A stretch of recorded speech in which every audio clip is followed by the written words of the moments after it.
చెప్పుల స్టాండ్ వచ్చేసింది. చెప్పుల స్టాండ్కి కూడా అంత ఎగ్జైట్మెంట్ ఎందుకు అంటారా? ఎందుకో చెప్తాను, చూస్తూ వినండి మీరే. ఒక 8 ఇయర్స్ నుంచి మా చెప్పుల స్టాండ్ ఇదే. ఇంట్లో ఏదో ఫంక్షన్ జరిగింది, అప్పుడు వచ్చింది ఇది బల్క్లో వెజిటేబుల్స్ కొంటే.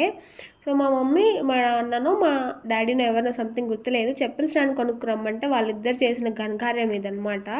ఇట్లా 4 చెక్కలు పెట్టేశారు మధ్యలో. ఇక అదొక 4 రోజు అయిపోయింది. మంచిగా పట్టాయి మా ఫ్యామిలీకి చెప్పులు కూడా, ఎప్పుడు ఇబ్బంది రాలేదు దీంతో. బట్ అపార్ట్మెంట్కి వచ్చిన తర్వాత ఏంటి అంటే కొంచెం లిఫ్ట్ ఎదురుగానే ఉంటుంది, కొంచెం వియర్డ్గా అనిపిస్తుందిలే చూడ్డానికి కూడా. ఏదైనా చూద్దాం అని చెప్పి చూస్తే వుడ్ ఏమో చాలా కాస్ట్లీ ఉన్నాయి, బయట స్టీల్ అవి కూడా అట్లానే అనిపించినాయి. నాకు అస్సలు మొత్తం ప్లాస్టిక్ వద్దు, అంత లైఫ్ రాదని చూస్తూ ఉంటే ఇట్లా ఈ మెటల్ దొరికింది. సైడ్ ప్లాస్టిక్కే బట్ ఈ రాడ్స్ ఉన్నాయి, సో కొంచెం లైఫ్ వస్తుంది అనిపించింది.